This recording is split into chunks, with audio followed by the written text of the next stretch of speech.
Yleisnimike, yleisnimike, yleisnimike, yleisnimike, yleisnimike, yleisnimike. Keksitkö jo, mikä tämä sana on?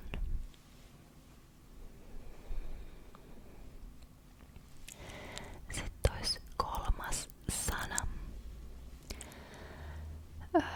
Tää on tämmönen maatilatermi.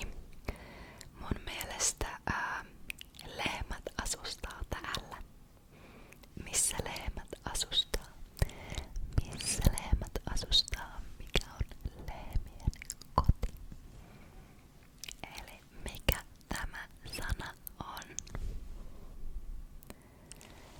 Sitten olisi neljännen sanan vuoro. Neljännen sanan vuoro.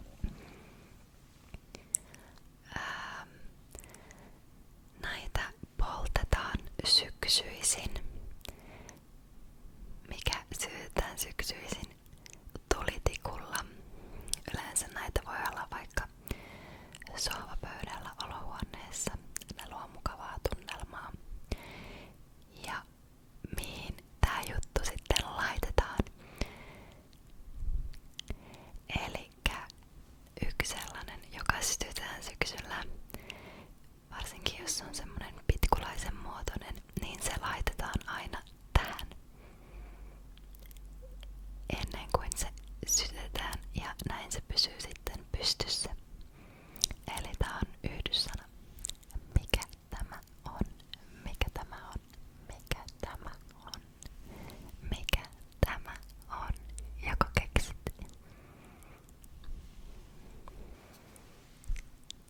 Otetaan toisen kortin ensimmäinen sana. Eli tää on nyt viides sana. Viides sana. No, One Direction oli suosittu tällainen.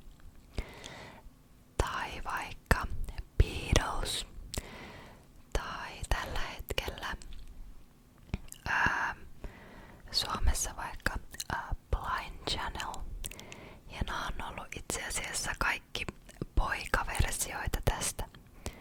Mutta se viimeinen sana, eli poika beep, niin se beep pysyy samana. Mutta tää olisi sitten vastakkaisen sukupuolen versio tosta samasta asiasta. Vaikka Spice Girls on ollut tällainen, tai PMMP on ollut myös tällainen. Spice Girl ja PMMP, Spice Girl ja PMMP, Spice Girls ja PMMP, Spice Girls ja PMMP. Mitä nämä molemmat ovat? Joko keksit, mikä sana tää on? Mikä sana?